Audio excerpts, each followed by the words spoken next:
Kia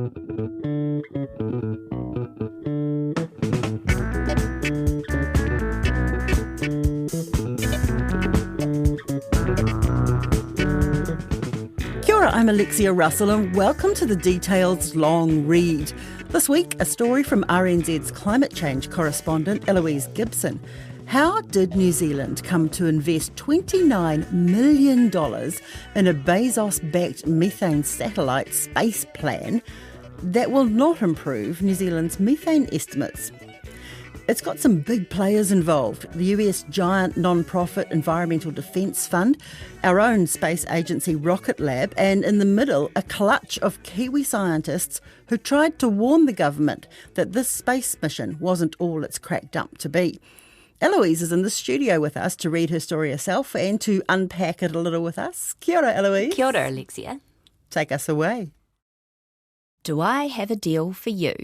Those words, or something like them, are how Rocket Lab founder Peter Beck first introduced the idea of New Zealand putting millions of dollars towards a US-based satellite mission, according to emails released to RNZ under the Official Information Act.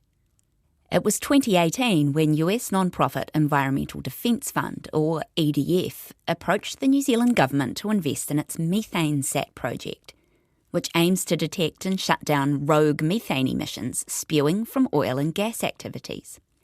If successful, it could make a rapid dent in global heating. EDF was looking for funding and practical involvement from an international partner. New Zealand was looking for a space mission to take part in. Beck was hoping Rocket Lab would win the contract to launch the satellite from Mahia on the remote east coast of the North Island. Two of those things happened, one didn't. Rocket Lab didn't win the contract. The satellite grew too big for it to launch and it ended up going to US-based SpaceX. But New Zealand pitched in $29.3 million and as a result won the right to host the mission control. Rocket Lab got the contract to establish that and will later hand control of it to the University of Auckland. While this was unfolding, claims about what the satellite could do for methane from farming within New Zealand evolved considerably. Its true powers won't be known until after it launches next year. In the meantime, here's how New Zealand came to fund a mission whose purpose is mainly tracking emissions from drilling oil and gas, a different sort of methane from what we emit. According to documents, one of the first approaches came via the head of Hawke's Bay Regional Council, whose councillor Tom Belford used to work for EDF. He told the New Zealand Space Agency, which is inside the Ministry for Business Innovation and Employment, that EDF was considering Rocket Lab as a launch partner. But, he wrote, whether this happened or not would partly depend on, quote, what other inducements and program involvement might be part of the relationship. Staff at the Space Agency saw potential to position New Zealand as a serious player in space science. They told RNZ last week their interest was never contingent on Rocket Lab launching the satellite. They were more interested in boosting the wider space industry. But aside from space skills, they had climate change in mind. Documents show they thought the mission might appeal to the government as a way to show international leadership on climate change and specifically methane. Methane-laced livestock burps make up an unusually large proportion of the country's climate footprint. At first, the agency believed the satellite would be a tool to give New Zealand more accurate measurements of the methane coming from its fields of burping, roaming sheep and cattle, and figure out if efforts by farmers to tackle the gas from their livestock were working. Here's how agency staff explained what they believed MethaneSAT would do to their counterparts at the Ministry for the Environment in 2018. Quotes, the satellite will be able to detect emissions from agriculture and, importantly, should be able to provide data that would enable more precise measurement of methane emissions in New Zealand and help inform policy related to agricultural emissions, they wrote. Incidentally, this was a big ask for a sensor in orbit around planet Earth, operating at MethaneSAT's level of resolution. While leaks from the oil and gas industry make big clear plumes of methane, accurately measuring the collected burps of spread-out herds of individual cattle is another matter. After doing more scoping, space officials quickly realised the mission would not do this, but New Zealand's involvement still leans heavily on its big share of livestock methane.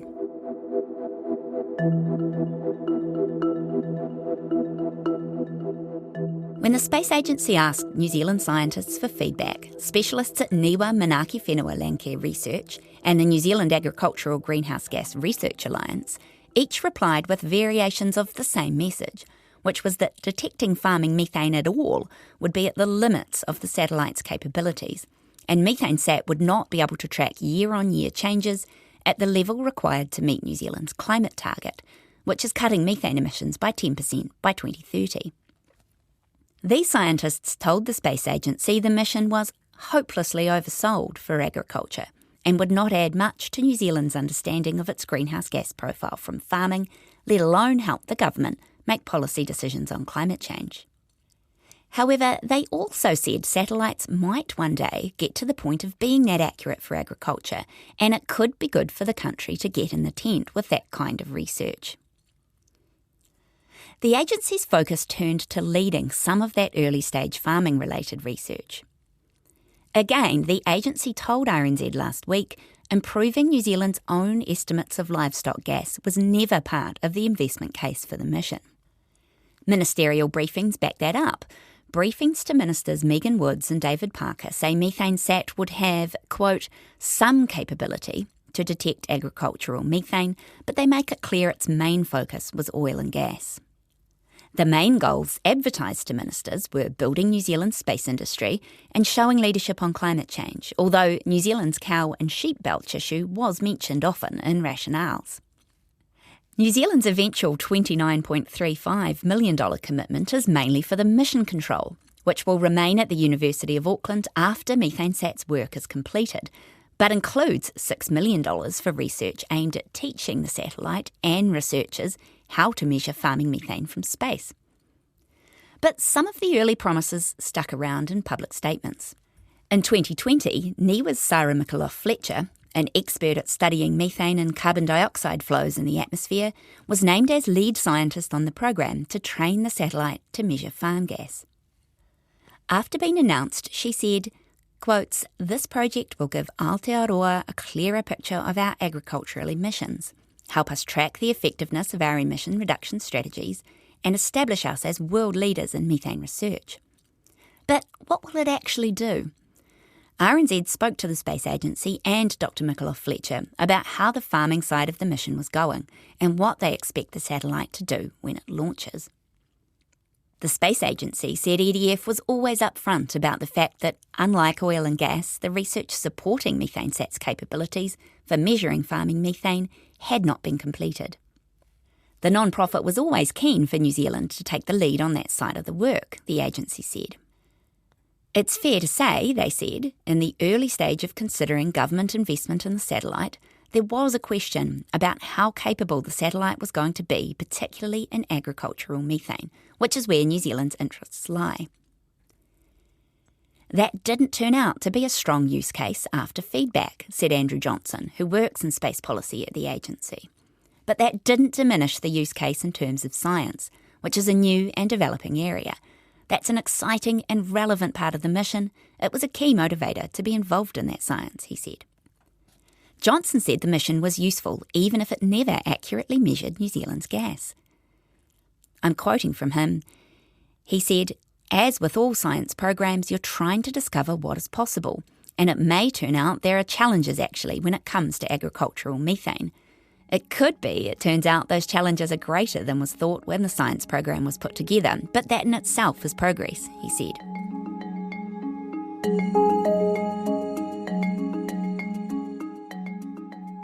Dr. Micallef-Fletcher, the agricultural research leader for the mission, said she was always excited about the possibility of seeing farming methane from space. She was one of the scientists consulted back in 2018, and she told the ministry then there was an exciting opportunity to use New Zealand, an isolated nation surrounded by clean air and ocean, with excellent ground-up estimates of its farming methane, to train and test the satellite for use on farming methane. That's part of the project she's leading now. Asked if she was more optimistic than the others consulted in 2018, Dr. Micallef-Fletcher said she was only ever asked if the satellite would detect farming methane, and she thought it would, just. Had she been asked if it would detect changes in the region of 10% during the mission, she might have been less optimistic, she said. As for what the satellite will be able to do, Dr. Michaela Fletcher was confident, based on aeroplane-mounted trials of its sensor over North America, that it would be able to detect methane plumes coming off intensive dairying regions in Waikato and the Canterbury Plains. Taranaki is also a possibility, however, other areas are unlikely. I'm quoting her now, "That's where I'm putting my money. Waikato and Canterbury Plains, Taranaki, other regions I wouldn't imagine we'd be able to detect it," she said.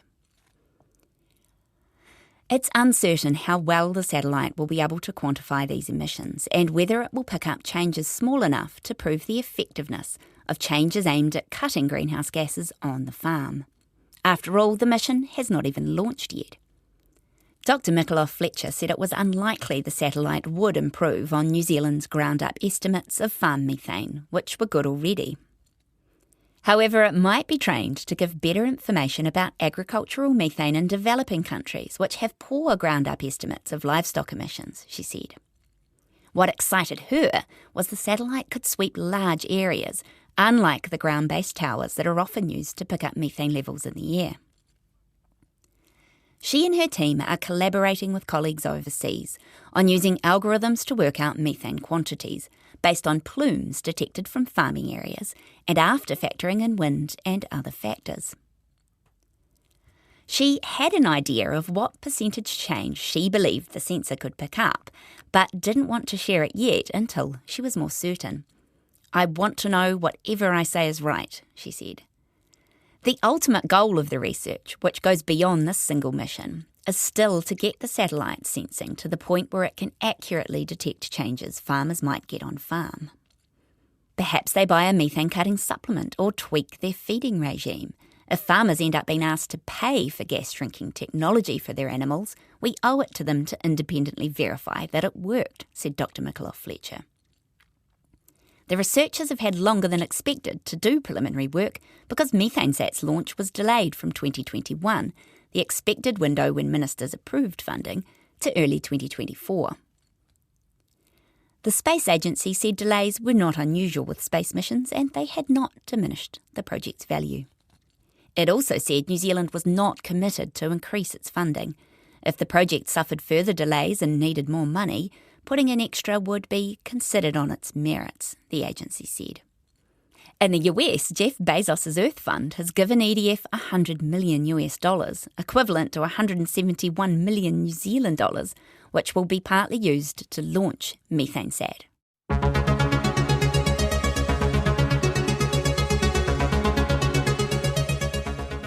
Okay, Q&A time.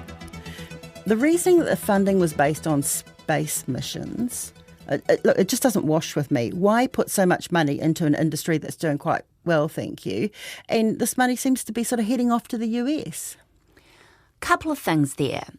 What the Ministry for Business, Innovation and Employment would say, so our space agency, is that Rocket Lab is doing well, as distinct from the broader space industry. So their thinking is that we don't have much of a space industry outside of that one company.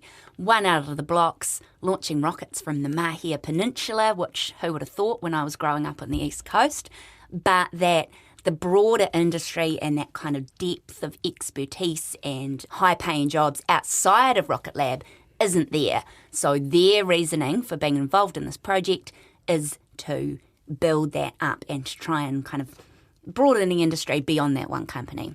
In terms of the money, it's a lot of it is being spent here, to be fair. So the mission control has been set up at the University of Auckland and that will stay there. So the lion's share of the money is going to set up and run that particular, facility. And although Rocket Lab has got the contract to set that up, it will then be passed on to the University of Auckland, which will get to keep it and could potentially use it to run another mission should one come New Zealand's way. The $6 million for agricultural research, likewise, is going to NIWA, so a New Zealand Crown-owned research institute. What will Auckland University do? Have they got a track record in space sort of related industries or discovery or research? I'm probably not the best expert to ask about that. But I know that a big selling point, if you like, is to build that up. So New Zealand was wanting a space mission to invest in when this came along and wanted to build up that capacity. And University of Auckland won the bid, if you like, to host that. They would certainly say that they'd like to run another mission from there afterwards. But I guess the question is, the satellite has been delayed so long, are people kind of twiddling their fingers now, waiting for this thing to get off the ground? Has that diminished its value? The space agency says no. It's kind of hard to know at this point, without it having launched, whether it's going to deliver on these promises. So do you think New Zealand is a little bit naive here, that we're a bit of a soft touch when it comes to foreigners coming and saying, oh, we love what you're doing, would you please give us some money to do more? It wasn't entirely clear to me why New Zealand was approached for this. I mean, this is a private, not-for-profit, and approaching a country's government. I think from their perspective, having a government involved, and a government that does have a good reputation on the world stage, typically on environmental issues, was probably good. There was some doubt expressed in the email chains that I got under the Official Information Act about whether the project would be seen as credible for New Zealand to be involved in, given that it wasn't another government doing it. It was an organisation. So it does feel like there were some evolving rationales going on there when the decisions were made. I should be completely clear that the Space Agency says that neither having this thing launched from New Zealand, which didn't happen, nor having it able to improve our methane estimates were important, in their minds. It was all about boosting our space industry and doing some interesting agricultural research on the side.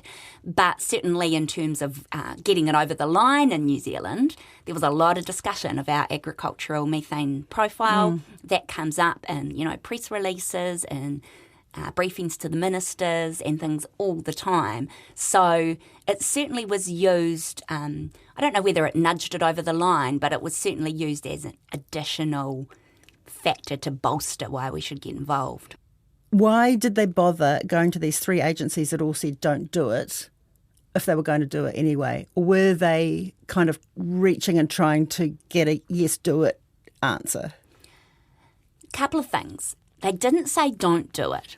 They said, don't do it if you're doing it because you think it's going to improve our agricultural methane estimates and help formulate policy to reduce them. They said, it is not going to be able to do that, and massively paraphrasing, if you think it is, you're dreaming. So, but they didn't say don't do it. They said one day satellites might be able to do this. That would be kind of handy for New Zealand, and why not get in the tent and do some research? That's not a bad idea. So they didn't say don't do it. They said don't do it for this reason, if this is why you think you're doing it. So when I asked the Space Agency about this, hey, come on, this early pitch, it wasn't right. They said, it's fair to say that in the early stages of scoping out, we discussed whether it would be able to do this. We were told it wouldn't, and we didn't proceed on the basis that it would. You do, though, see some of the public-facing statements after that, still kind of implying that it will help New Zealand accurately measure and track reductions to its methane. Things like, farmers will be able to tell if a new technology that they're using on their cows is working. Unless something incredible comes along, like a 30% knock to our methane, which there is for feedlot cows, but not for the grazing cows that New Zealand has. That kind of level, maybe, but not in the smaller level that we're going to be achieving in the next few years while this thing is in the sky. You talked about being in the tent. I mean, is this like the Team New Zealand argument that we have to enter the race every year or we fall behind on the technology and we'll never win again? That they have to, be on the ground level, understanding the technology in order to benefit down the track? Yeah, I think that's a pretty fair analogy. The feedback was that perhaps in future satellites will be A, sensitive enough, and B, researchers on the ground will know how to extrapolate from what the satellite is seeing accurately enough that it could give us really useful information about our methane emissions. And of course, sooner than that, it can tell us about, massive herds of livestock in countries that don't have ground-up estimates. I mean, there are entire countries that don't have the kind of really accurate, excellent, probably world-leading estimates that New Zealand has from the ground up. So learning anything about those countries is probably going to help our understanding of methane globally. It's just not going to help New Zealand's understanding of its own methane. Yeah. I was really interested in the phrase that it might be able to shut down rogue emissions. I mean, how? Is it like a laser beam from space or something? Wouldn't that be amazing for the climate? You could just kind of seal it off. No, what... The thing is that leaks from the oil and gas industry are not profitable to the companies. They're losing money. They're losing gas out of these pipes. It benefits them not at all. So the argument goes that if you just tell them where the leaks are, they'll shut them down. So, and if they don't, there's the option of naming and shaming, right? So the first port of call is you say, hey, blah, blah country or blah, blah company, we've spotted this huge plume. You can see it from space. You're losing all this methane. Yeah, they'll do something about it. Give them a chance to do something so about it's it. Not the satellite that emits it. Sadly, no. But imagine like a laser kiwi in the sky. That's what I was cauterising kind of imagining, these pipes. to be fair. I mean, that would have been a no-brainer, right? Yeah. Let's talk a bit more generally about your work, Eloise. So for long as I've known you from your newsroom days, you've been such an amazing researcher and publisher of things all climate change. How did you make this a sort of core part of your journalism and why? I always wanted to do science journalism because I love drilling down with people into the nerdy niche that they've dedicated their lives to researching. There is no topic in science that I can't find interesting. So I'm extremely curious and I love talking to scientists. I went to the States and got my master's in science journalism so that I could do that better. That was at some flash university, It was at a flash university. Which I one went was to it? Columbia. And of course, if you do your science journalism, you spend a lot of time learning about climate change. So I love doing all science journalism. I wish someone would solve climate change actually so that I could start just learning about the worms that live under the sea and stuff like that. But obviously, I focus on climate because it matters the most. So what's the biggest challenge about writing these stories, that some people don't believe them, or translating them into plain language? We know from opinion surveys that most people do believe in climate change. It's a pretty small, maybe 6-7%, and concentrated in older age groups that really don't believe in it. Most people accept that it's happening. They may just not believe that they can do anything about it. They may not believe that even governments can do anything about it. So there's a much bigger group that are disengaged than that actually don't believe. So the hard thing is writing and presenting news that they are interested in.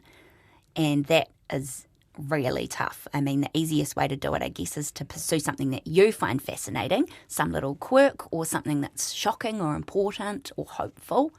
But it is a real challenge, especially in the age of COVID, because people have got anxiety overload, and I completely understand that. I don't read stories about child abuse because I'm already in climate change. I can't deal with that as well.